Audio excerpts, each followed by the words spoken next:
Buenos días. Continuamos con nuestro curso de verano.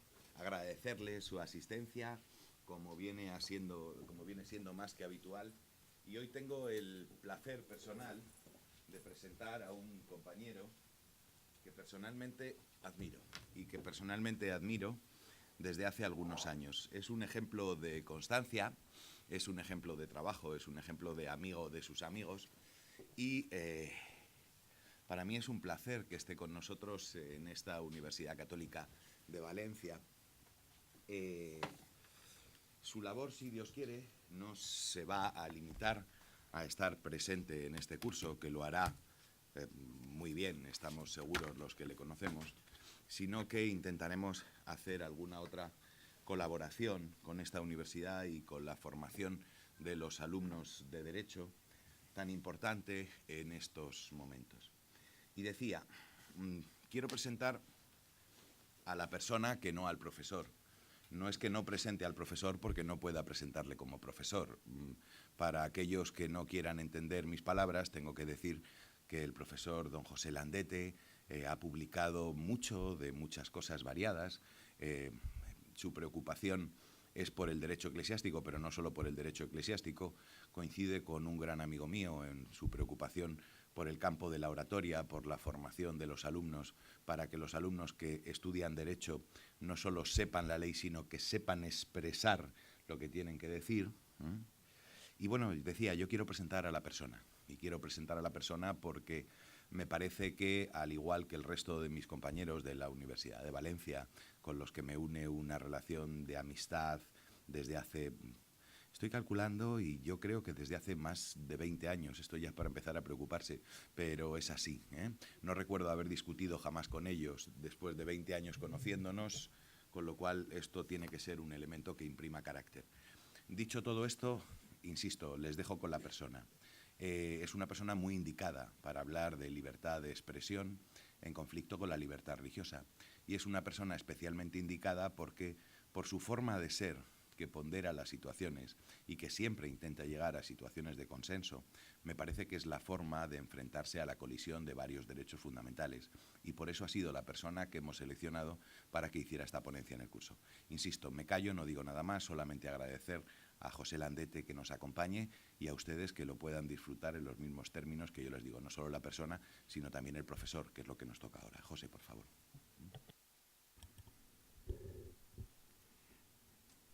Tenía preparado una forma de iniciar, pero no sé cómo empezar.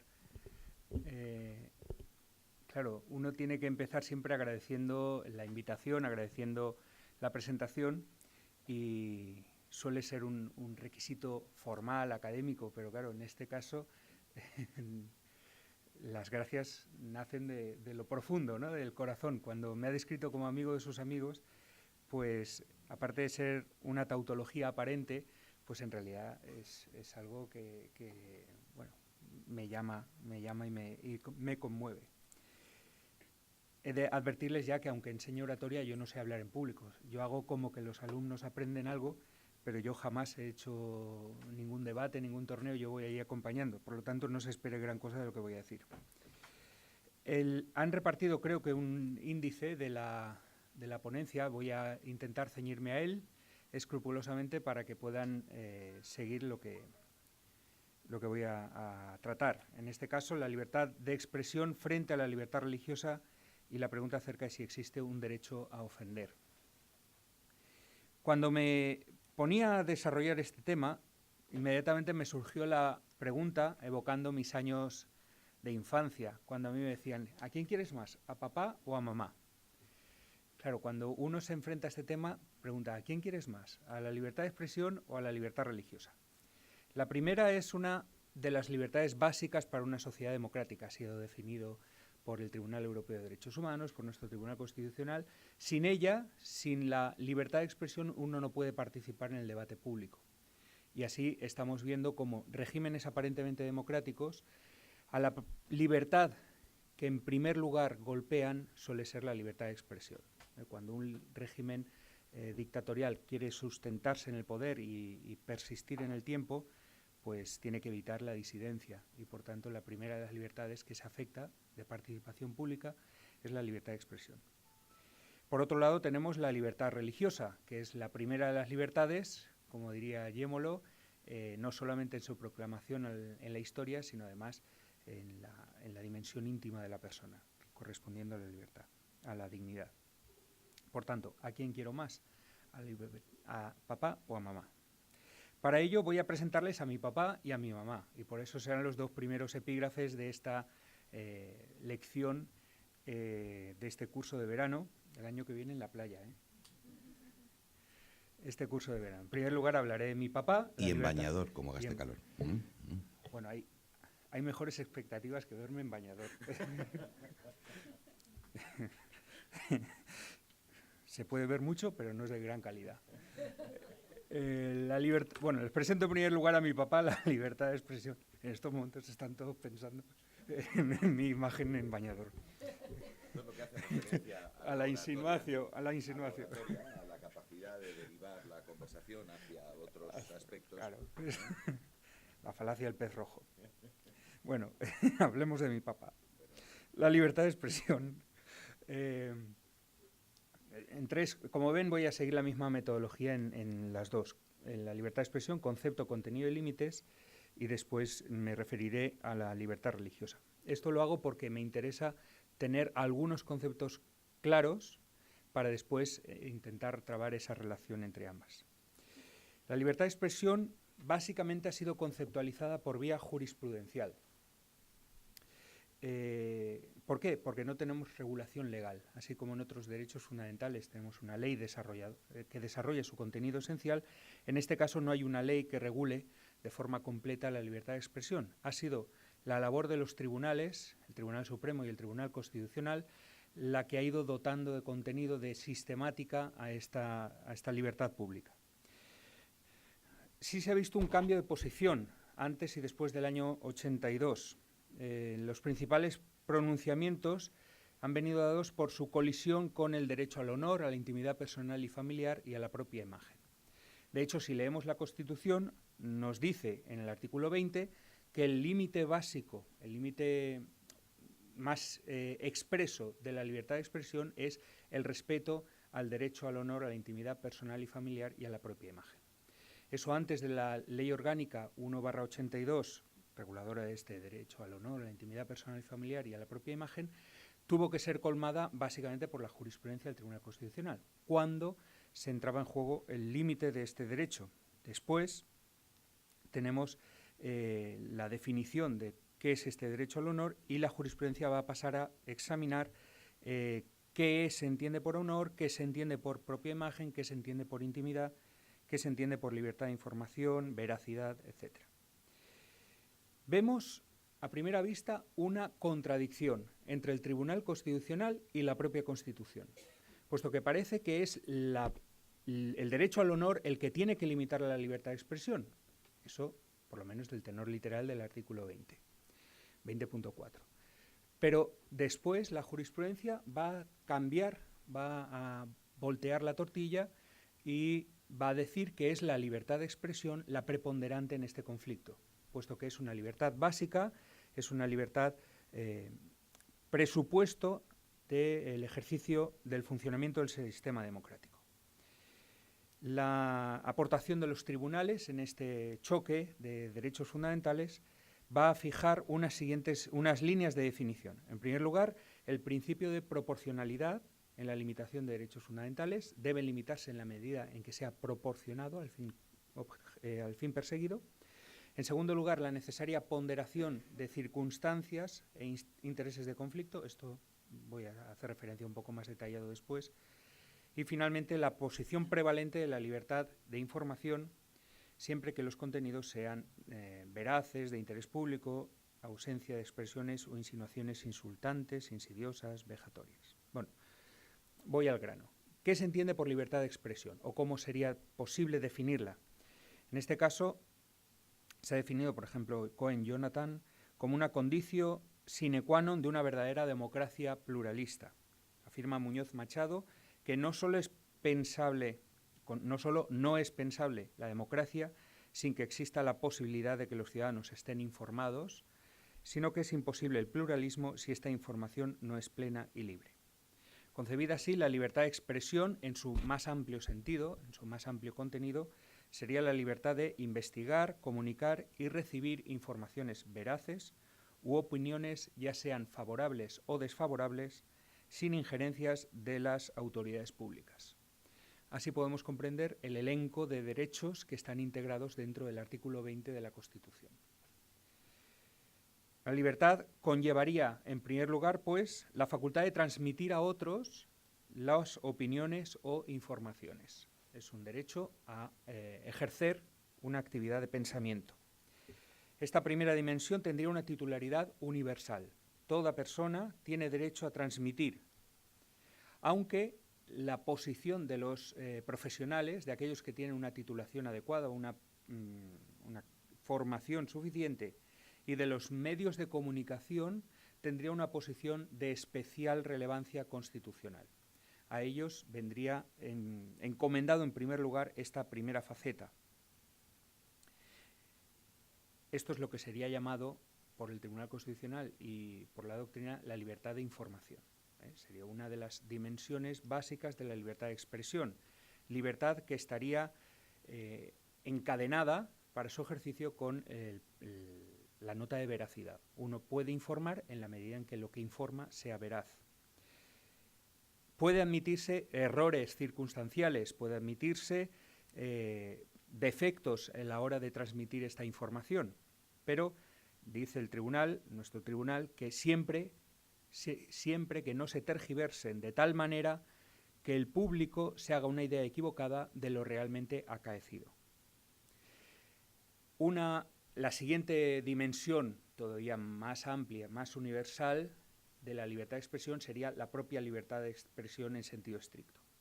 Esta libertad de expresión, en este caso, no está sujeta a la cláusula de veracidad. Simplemente esa facultad de transmitir pensamiento, aunque sea molesto, aunque sea hiriente o aunque sea incómodo. Si tienen las sentencias del año 82, la 62, y del año 92, la 190. Qué gran año para los eclesiasticistas, el 92. Aparte de las Olimpiadas y de la Expo de Sevilla, pues nosotros, los alumnos, vieron incrementado el programa de forma sustancial. Bien, estas opiniones, que pueden resultar hirientes, nocivas, pueden resultar agresivas, no pueden ser sancionadas salvo que incurran en la mala fe, siempre que la intención con la que se haga no sea hiriente.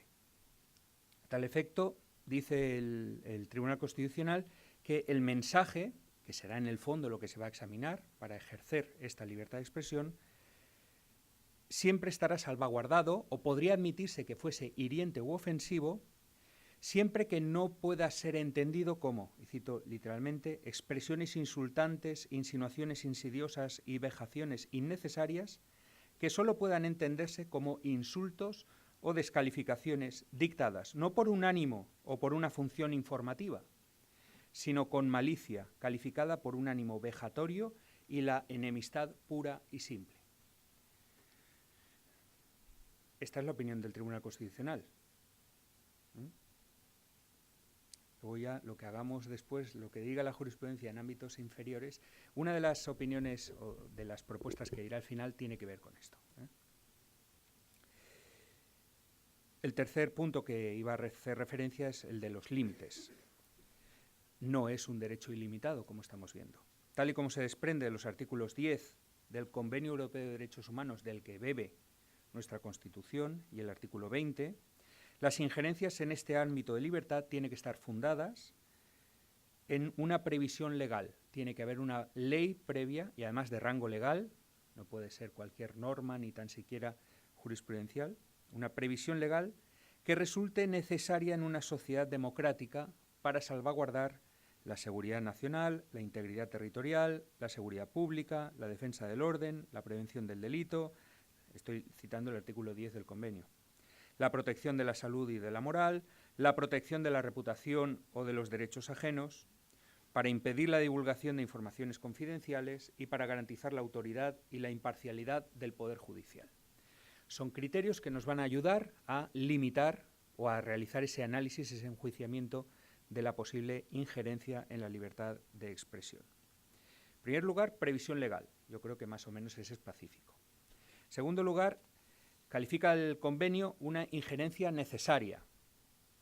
También alude a este requisito el artículo 20 de la Constitución. ¿Qué se entiende por necesario? Y es ahí donde ha entrado el Tribunal Constitucional a analizar. ¿Qué significa? En primer lugar, una doble comprobación. La necesidad social imperiosa y una proporcionalidad al fin legítimo. Es decir, que no haya otro medio menos gravoso de conseguir el subvenir a esa necesidad social imperiosa. De entre todos los criterios que utiliza el convenio, hay uno que no se encuentra presente en la Constitución española, que es el de la moral pública. Sí está en el Convenio Europeo de Derechos Humanos, no está presente en la Constitución. Y se planteó un serio problema. De hecho, una de las últimas monografías que consulté para preparar esta ponencia, directamente se despachaba este asunto diciendo que no era aplicable, que aquí esto de interpretar los derechos humanos, los derechos fundamentales, sin que conste directamente, vamos, lejos de nosotros. Y él se basaba en el artículo 53 de la Constitución, que dice que los derechos se interpretarán siempre que la ley orgánica no pueda alterar el contenido esencial. Claro, el Tribunal Constitucional desde el principio dijo que podía integrar la interpretación en aplicación del artículo 10.2. Bueno, nosotros estamos acostumbrados a hacerlo, este autor pues no debe estar acostumbrado. Bien, se reconoce pacíficamente, excepto algunos autores, que se puede integrar ese límite, ese objetivo del Convenio Europeo dentro de nuestro artículo 20 de la Constitución. Es el límite más discutido, ya lo estamos viendo. Nadie se llevaría las manos a la cabeza si se tratase de la seguridad pública o de la salud pública. No, tiene que ver con la moral. ¿Qué debe entenderse por moral? Por moral pública, y este es uno de los problemas que tenemos habitualmente, ¿no? ¿Quién eres tú, moral, para venir aquí? Pues el Tribunal Europeo de Derechos Humanos se lava un poco las manos en este tema, porque dice, esto queda dentro del margen de discrecionalidad de los estados, cada estado tiene su moral, cada corriente, no es una cuestión que debamos entrar nosotros en ello. De hecho, quizá luego la profesora Convalía entre... Estaba preparado, la cita a la profesora Convalía estaba preparado. ¿Qué debe entenderse por moral? Pues cada estado, cada tradición jurídica será integrado de una forma u otra y ello no es obstáculo para aplicar el artículo 10 del Convenio de Derechos Humanos. En el caso español, es el Tribunal Constitucional el que recoge una especie de definición de moral pública, pero ya nos previene de que esto en realidad servirá para poco, porque el límite de la moral pública tiene poca eficacia a la hora de limitar los derechos fundamentales. La define, pero dice que es una definición casi imposible de llevar a la práctica. Les leo literalmente de la sentencia del Tribunal Constitucional. La moral pública, como elemento ético común de la vida social, es susceptible de concreciones diferentes según las distintas épocas y países, por lo que no es algo inmutable desde un punto de vista social. Por tanto, lo que hoy es moral, mañana puede no serlo. Lo que nos lleva a la conclusión de que la admisión de la moral pública como límite ha de rodearse de las garantías necesarias para evitar que bajo un concepto ético, juridificado en cuanto es necesario un mínimum ético para la vida social, se produzca una limitación injustificada de derechos fundamentales y libertades públicas, que tienen un valor central en el sistema jurídico. Artículo 10 de la Constitución. Por tanto, ya nos advierte, ojo, que usando el concepto de moral pública se pretenda limitar injustamente libertades públicas. En este punto me voy a reservar para luego una reflexión en torno a la moral.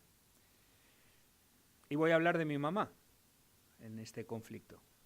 Les presento a mi madre la libertad religiosa. Voy a seguir el mismo esquema. En primer lugar, definir. En segundo lugar, establecer el contenido y finalmente los límites con los que voy a jugar después. El concepto de la libertad religiosa es, ¿qué es la libertad religiosa? Ese derecho fundamental que tiene como objeto la fe y la práctica de la fe, todos los derechos que dimanan de ella, tanto de forma individual, asociada o institucional, tanto pública como privada, con libertad para su enseñanza, predicación, culto, observancia, cambio de religión o profesión. Por tanto, la libertad religiosa tendría esa doble dimensión: interna, la abstención de cualquier forma de coacción en la imposición de creencias o en la sustracción de creencias, y una dimensión externa para actuar conforme a esas creencias. Todo esto estaría garantizado bajo ese esa sintética expresión libertad religiosa. Ella sería la libertad mínima básica del individuo, puesto que de ahí deriva toda su existencia, su comprensión como persona y su forma de actuar. Es una libertad constitutiva de la persona y sería la que está proclamada en el artículo 16 de la Constitución. Una especie de ensalada que siempre va con la libertad ideológica y de conciencia, pero vamos, como ensalada está bien.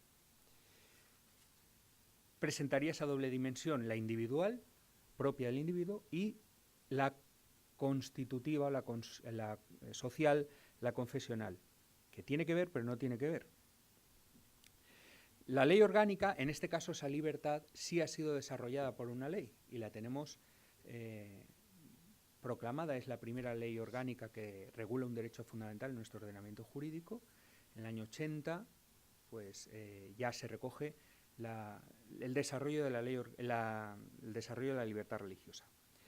El contenido viene distinguido en función de su titular, el contenido concreto de los derechos que de ella dimanan.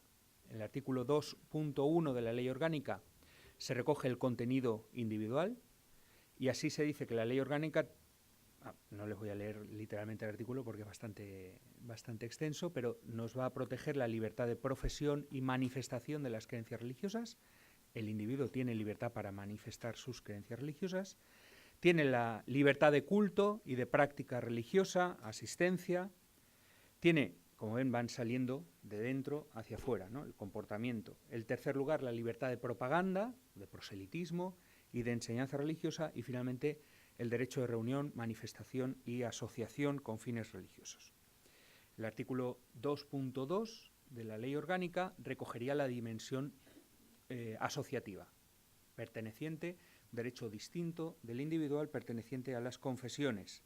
En este caso, tendría una dimensión constitutiva, institucional, derecho a crear lugares de culto, derecho a formar ministros de culto, el derecho a establecer relaciones o intraconfesionales, tanto dentro de España como internacionalmente, y el derecho, y es aquí donde nos interesa, el derecho a, les cito literalmente, divulgar y propagar su propio credo.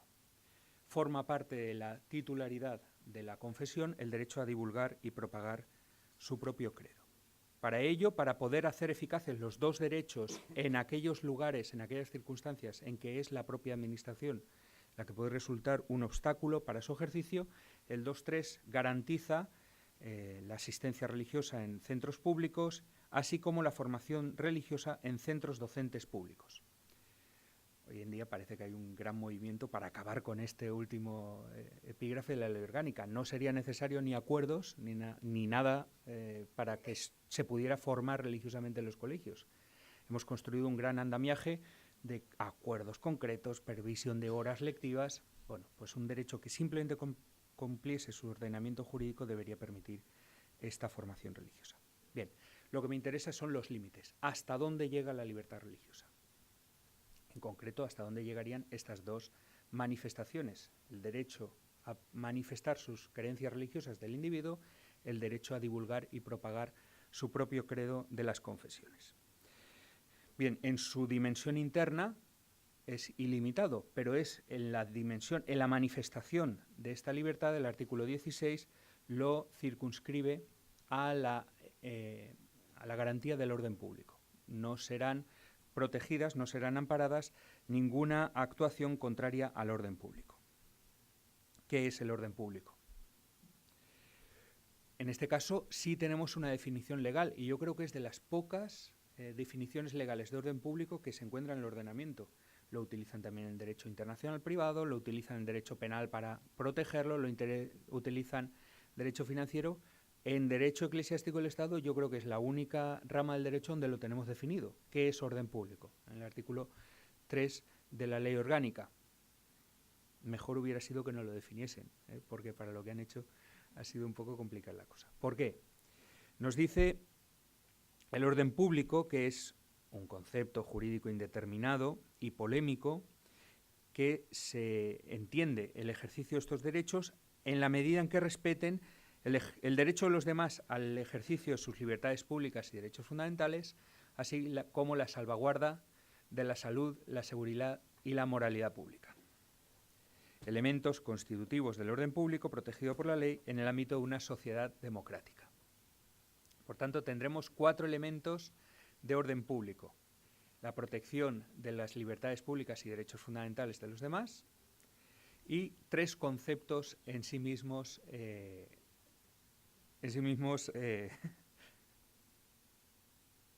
conceptos qué? Indeterminados.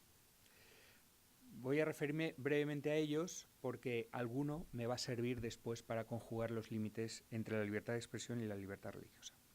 En primer lugar, la protección del derecho de los demás en el ejercicio de sus libertades públicas y derechos fundamentales. En primer lugar, deberíamos entender lo referido exclusivamente al catálogo de derechos que recoge la Constitución como derechos fundamentales, porque si no, en la limitación excesiva, en esa ponderación de proporcionalidad que dice el Tribunal Constitucional, nos llevaría a proteger de una forma más digna los derechos no fundamentales que el propio ejercicio de un derecho fundamental, como es la Constitución, la libertad religiosa. En nuestro contexto, ahí entraría en juego el llamado proselitismo ilícito, cuando uno ejerce su libertad de proselitismo, su libertad de manifestación, utilizando, dice el artículo 522 del Código Penal, utilizando fuerza, violencia, intimidación o cualquier otro apremio ilegítimo. No entro ahí porque ahí la libertad de expresión queda limitada por es el mismo límite que aparecía en el artículo 20 de la Constitución. Voy a entrar en el segundo, la seguridad pública. Aquí en este punto, recuerden, no hace mucho la polémica de la pretensión del Ministerio del Interior de controlar el discurso que se hacía dentro de las mezquitas. Hoy en día parece que las mezquitas es un lugar más bien pacífico y este discurso, este proselitismo se está llevando en otro tipo de centros o lugares o chiringuitos, ¿no? Bien, ¿hasta qué medida el Estado puede entrar a controlar la libertad de proselitismo para proteger la seguridad pública? Aquí entraríamos, no está regulado, sería simplemente por vía jurisprudencial, hasta dónde se puede controlar el discurso formativo o apologético de las confesiones religiosas para garantizar la seguridad pública. Luego intentaré hacer una referencia, pero ya tenemos una de las cuestiones. La salud pública, esa condición de salubridad donde el individuo puede desarrollarse sin enfermar, sin que se ponga en riesgo su propia salud. Bueno, la apología, por ejemplo, de sustancias estupefacientes o de sustancias o de actividades que directamente afectan a la salud de las personas podría ser un motivo de limitación de la libertad de expresión, la libertad religiosa en su dimensión proselitista. Y finalmente, el cuarto elemento, de nuevo nos aparece la moralidad pública. De nuevo nos encontramos con nuestra querida moral, que en el ámbito del derecho nos vuelve a plantear la misma cuestión: ¿qué es la moral pública y qué es lo que permite limitar la libertad religiosa? En un ámbito que se considera laico, aconfesional, aprovecho la ocasión para decir que son lo mismo, permítame, pero es algo que me duele, ¿no? Que nos digan que el laico y aconfesional son cosas distintas, y apologías y todo esto. Bueno, en un ámbito laico, aconfesional, ¿en qué medida la oferta de una creencia religiosa debe ser controlada para evitar que contradiga la moral pública? Esto, como me lo he reservado antes, pues me lo reservo después para luego. paso así al cuarto epígrafe, que es el núcleo de mi exposición. Tengo que ser breve porque me gustaría quizás, ¿no?, hasta menos cuarto y tener un tiempo de debate. 10 minutos. 10 minutos. Bien. ¿Quién puede ofender? El tema de esta ponencia era si existe un derecho a ofender, ¿quién puede ofender? ¿Quién ofende a quién? ¿Cuándo entra en conflicto estas libertades? Bueno, pues el conflicto puede venir dado por dos o desde dos perspectivas. En primer lugar, cuando la libertad de expresión es usada para transmitir creencias religiosas, en ese caso la libertad de proselitismo, cuando una confesión religiosa usa de su libertad de expresión para transmitir creencias, o bien cuando la libertad de expresión es usada para enjuiciar creencias religiosas. En cualquiera de las dos direcciones podría plantearse el derecho a ofender.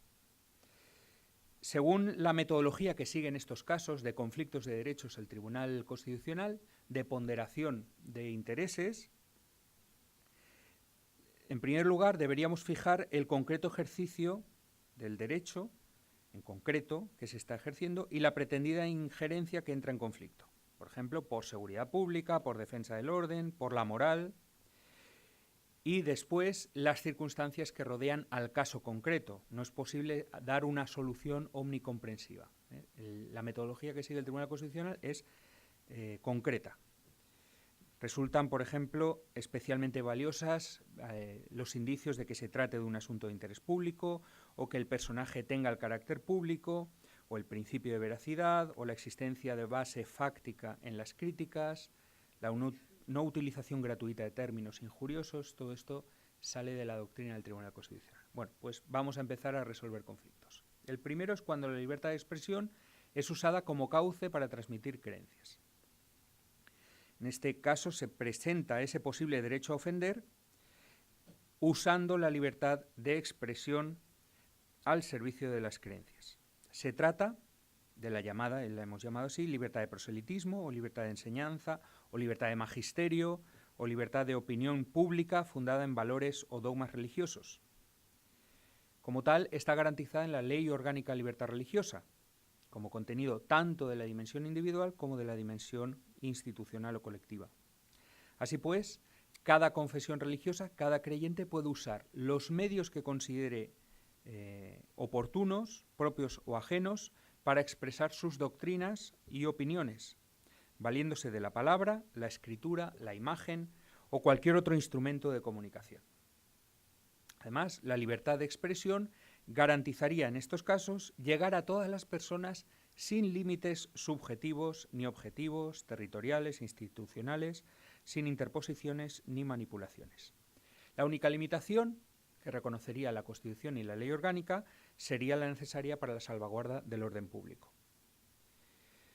Si se estudiase este mismo caso obviando la libertad religiosa y solo acudiendo a la libertad de expresión, nos encontraríamos con la misma solución, puesto que la libertad de expresión protegería todas estas manifestaciones con el único límite de la salvaguarda del orden público o de la protección del derecho de los demás.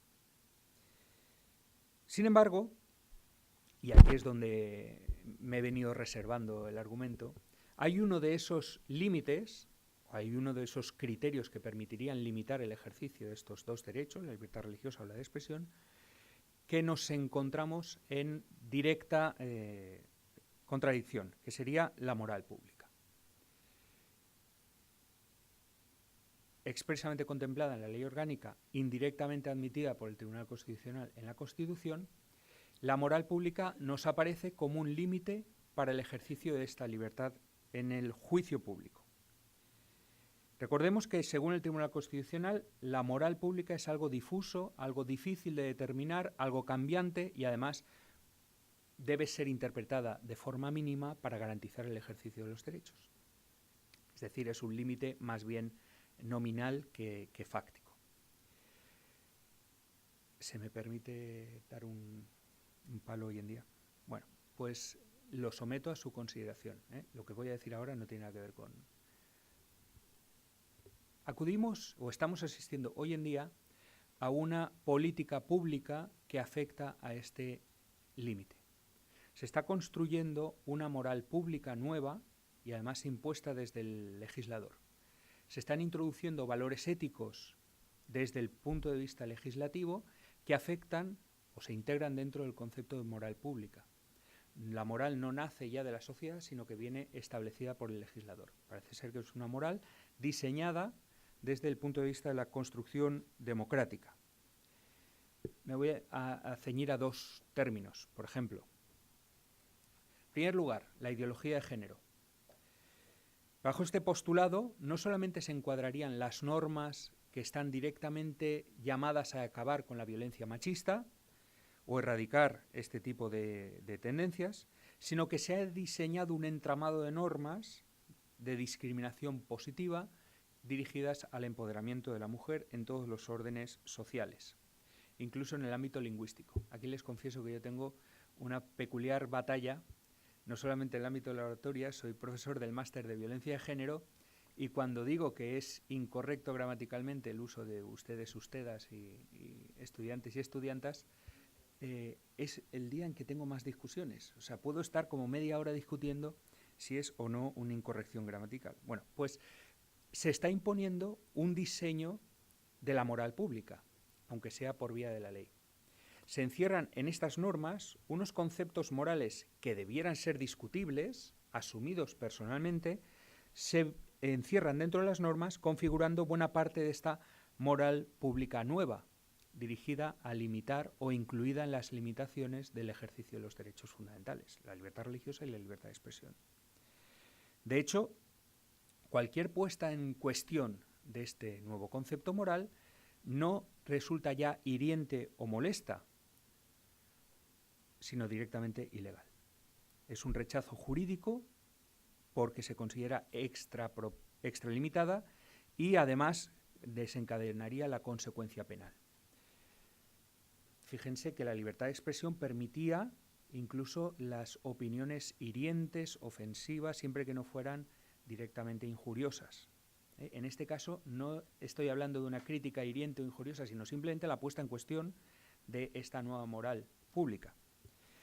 En este asunto piensen, por ejemplo, la política que rodea al aborto o últimamente a los derechos de los animales. ¿Puede uno ejercer su libertad de expresión o su libertad religiosa simplemente para decir que no está de acuerdo con los derechos de los animales?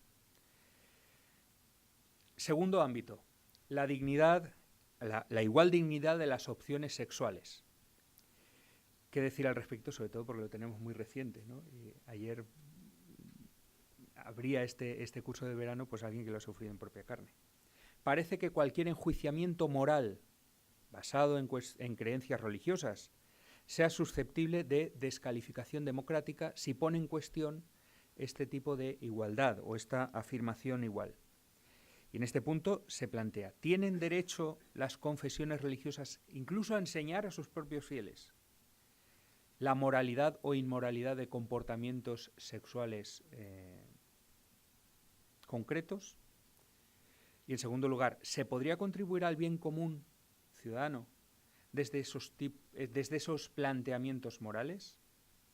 Como ven, se está diseñando ese concepto de moral pública como el principal límite hoy en día para el ejercicio de la libertad religiosa y de la libertad de expresión.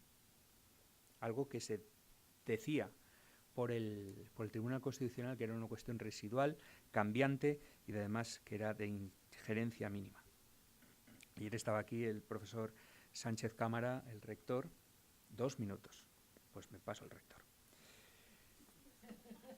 Bueno, ya le conocen, pues lean sus artículos que en esto habla.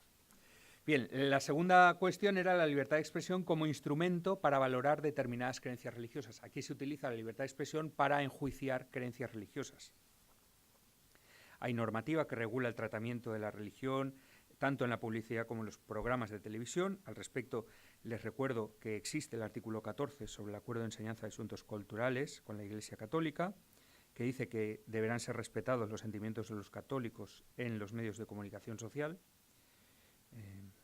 Y últimamente, recientemente, creo que va a haber una mesa redonda sobre esto, así que les dispenso de mi lección.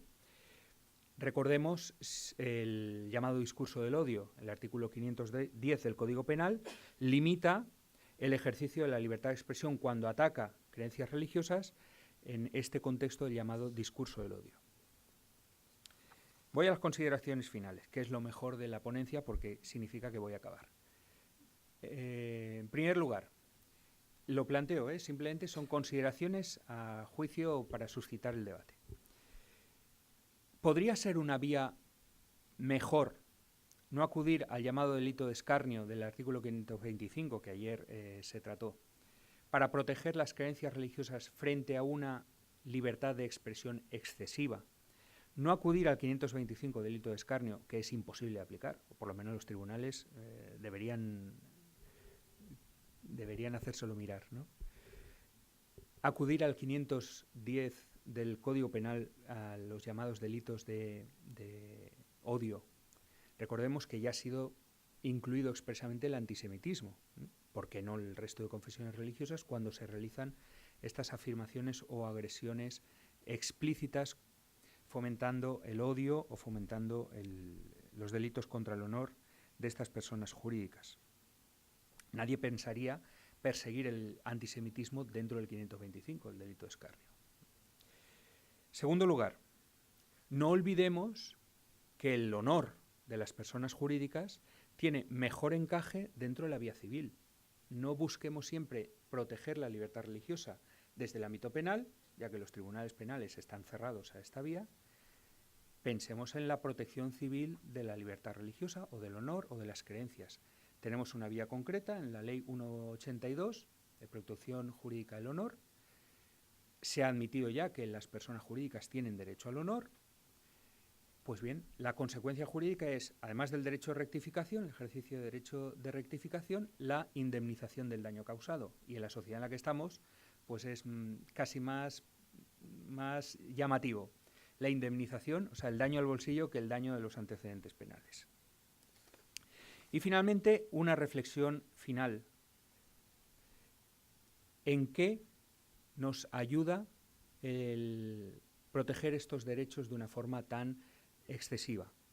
Cuando nosotros estamos hablando de libertades, un Estado tan intervencionista llega a procurar esta injerencia, esta absurda contradicción entre dos libertades que en su dimensión normal no deberían entrar en conflicto. Se usa ya la libertad de expresión para provocar un conflicto, se usa la libertad religiosa para provocar un conflicto y además el Estado se ve obligado a intervenir, incluso creando una moral pública artificial, construir un complejo artificial para evitar posibles injerencias y no simplemente para un diseño social concreto.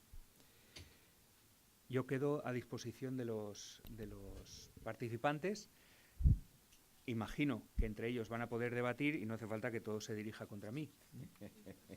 Muchísimas gracias.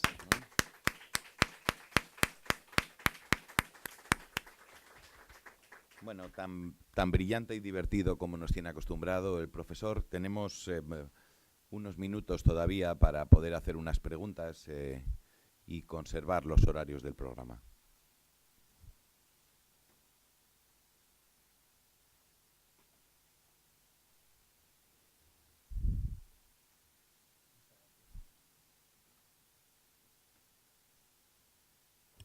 No se esfuercen, o sea, no.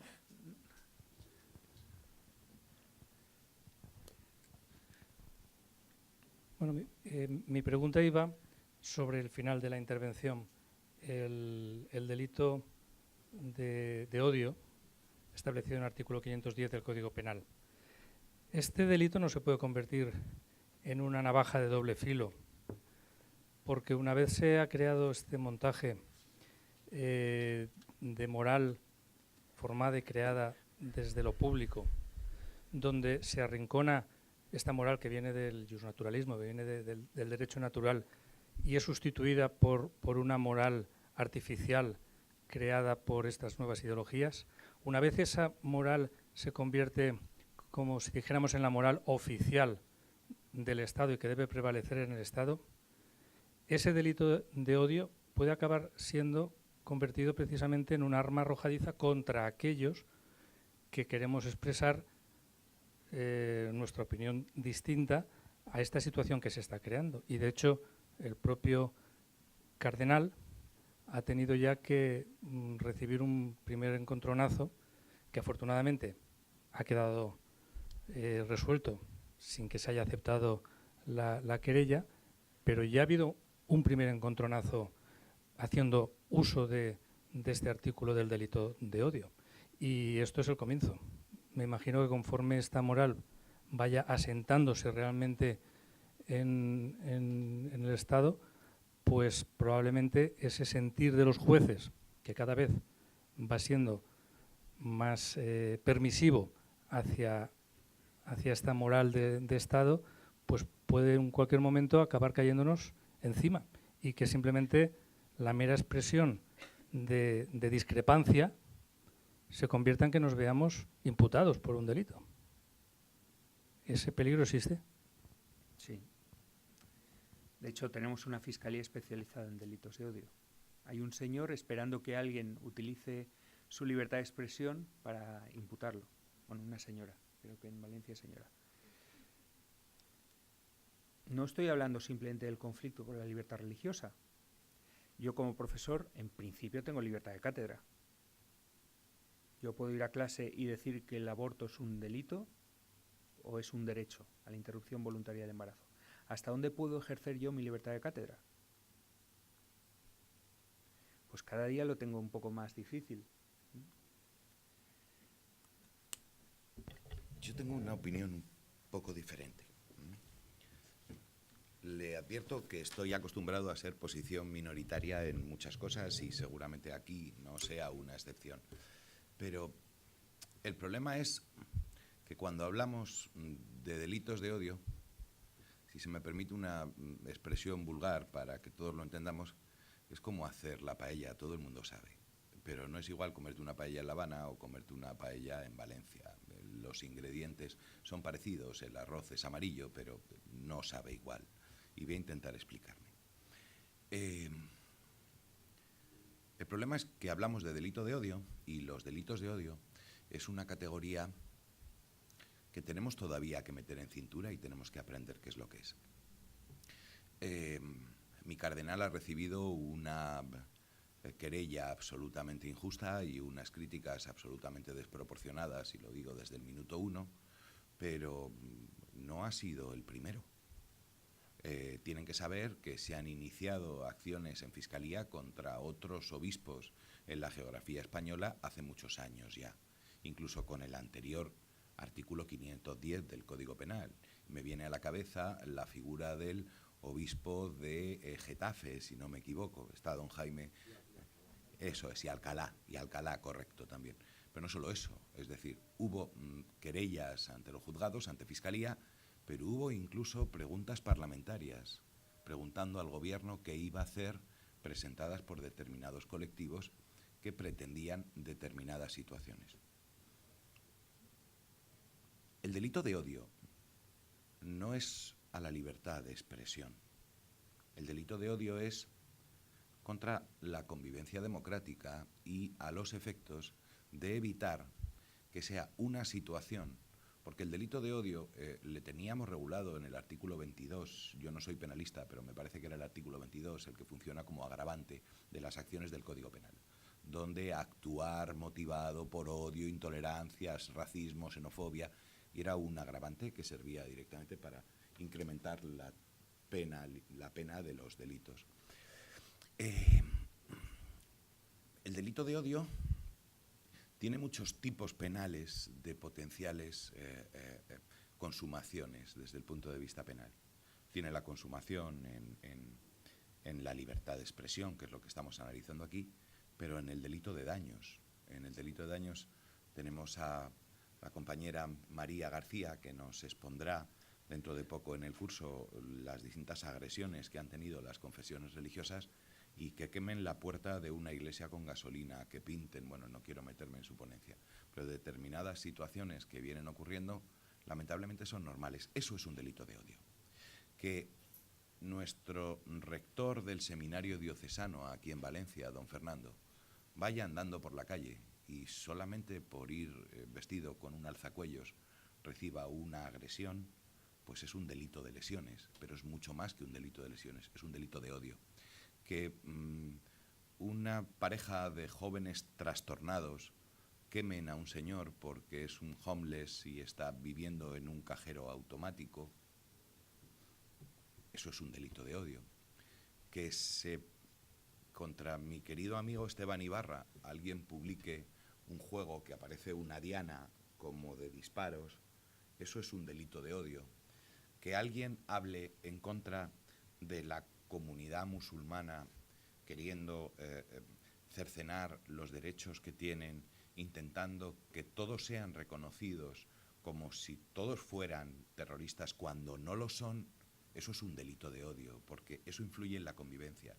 El problema es que tenemos que empezar a descubrirlo, porque hasta ahora la tipología que tenía el artículo 510 era una tipología que implicaba que de mis palabras hubiera una acción concreta. Claro, la causalidad penal, la cadena causal, como explican mis compañeros penalistas, para demostrar esa situación, hicieron una prueba diabólica, de forma que no se llegaba nunca a condenar. Cuidado, la amplitud del tipo ahora cambia y tenemos un tipo bastante grande. Cuestión distinta, que ha sido muy criticado mi cardenal por decir lo mismo, por cierto, que el Papa Francisco o que el Papa Ratzinger o la doctrina de la Iglesia, pero no de ahora, de hace muchos siglos. Determinadas leyes quieran dotar de una protección a determinados colectivos que por motivo de orientación sexual o, como dicen mis colegas civilistas más clásicos, por las opciones sobre la sexualidad más acordes con el artículo 1255 del Código Civil,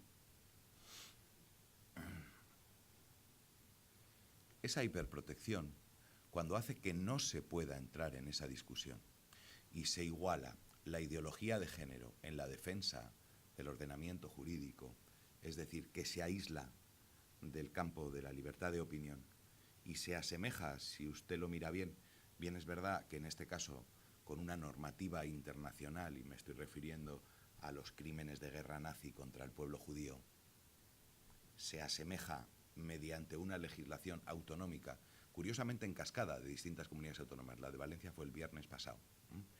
Si hubiera sido antes, hubiéramos hecho otro curso para hablar de eso. Pero el viernes pasado fue, pero en la Comunidad de Madrid hace un poco de tiempo, pero en Murcia también. Bueno, es que en la legislación de Murcia, el otro día me llamaba un profesor de una universidad de Murcia y me decía, yo no voy a poder criticar la ley de identidad de género. O me llamaba un profesor y me decía, es que a partir de ahora, en una ley autonómica, yo tengo 2 hijas.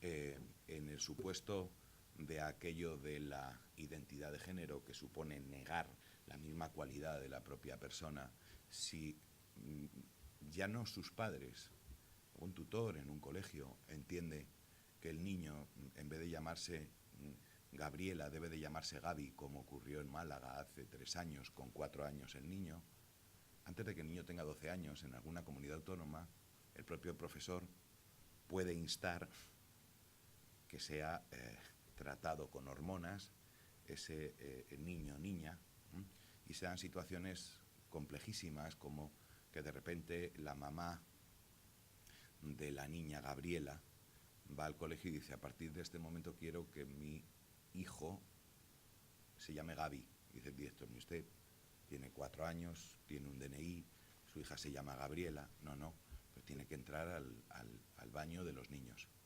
Y usted, tenemos otro problema, en el colegio nada más que hay 5.000 alumnos, 3.000 son niños y entran al baño de los niños. Si su hijo, entonces le dice, mire, vamos a buscar una solución.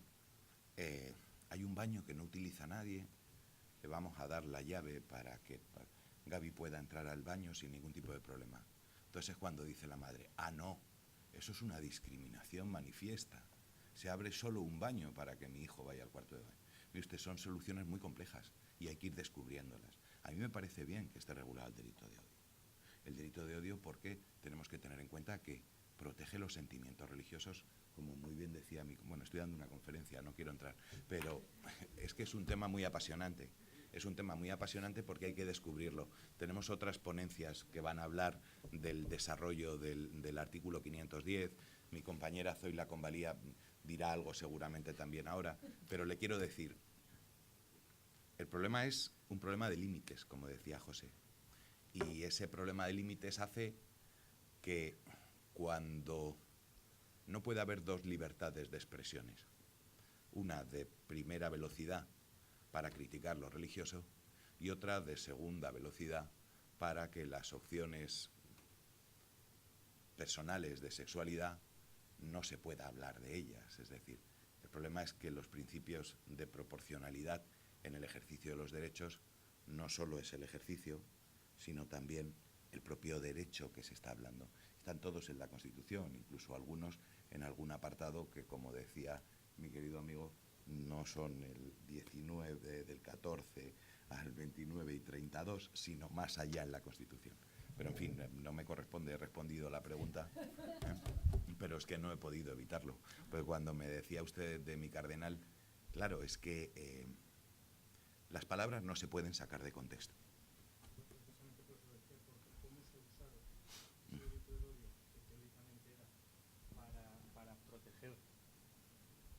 ¿Cómo se ha usado el delito del odio, que teóricamente es un tipo de delito que tendríamos nosotros que usar para defendernos, ¿no? Claro. Para defendernos de esas agresiones? ¿Y cómo se le ha dado la vuelta? Pero sobre se ha intentado esta andanada contra el cardenal. Pero sobre por todo eso digo que creo que es un inicio de un camino que nos queda por recorrer y que se va a sufrir en los próximos tiempos, que es precisamente darle la vuelta. Sabe que al fin de cuentas las leyes no son estáticas y rígidas. A lo mejor la palabra sí que es rígida, pero luego la interpretación y la aplicación de las leyes va variando según las circunstancias de la sociedad. Y en estos momentos lo que se está intentando desde los medios, desde los poderes públicos, es pues un adoctrinamiento que va en otra dirección.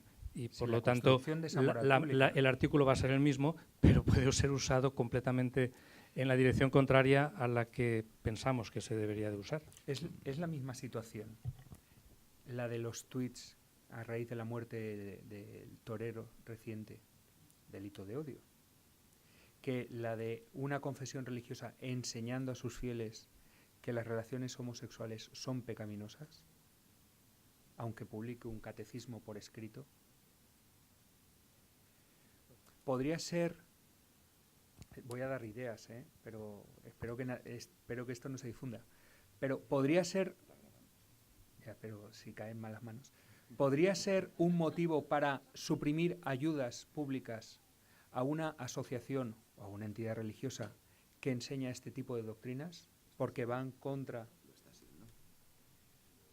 ¿vale?, contra la igualdad de género. ¿Vale? Entonces, ¿hasta dónde entra el Estado a controlar? Era un Estado confesional, o laico, que respetaba las doctrinas. ¿Tienen las confesiones religiosas libertad de expresión? ¿O libertad de proselitismo? Recogida dentro del... Yo creo que por esta vía de la moral pública, la construcción pública de una moral impuesta, se está reorganizando el conflicto de estas libertades. Cuanto mayor interviene, esa era mi conclusión, cuanto más interviene el Estado para solucionar el conflicto, menos libertad queda, claro.